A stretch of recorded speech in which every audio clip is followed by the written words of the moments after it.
Hey guys, welcome back to another video. So today what I will be doing is making slime. So I'm going to make a fluffy slime. So yeah, let's get started. So I'm back. So now what we're going to do is we're going to add in some glue.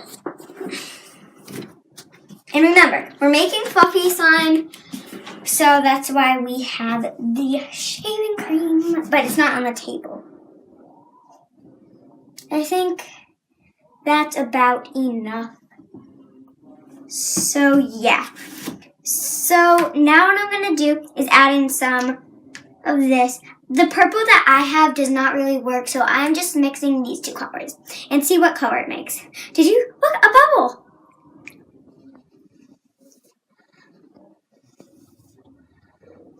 Oh, doesn't pop. Some blue and a red drop. Oh, look how pretty that is, guys. Look. So yeah. So now I'm just gonna mix. It's making like a black, but I think it's gonna eventually turn to purple. So I will be back when this is all mixed in.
So guys, I have my sign. It's all up. So I am going to create a slime shop. Make sure you go check that out and maybe you have my sign. So yeah, bye!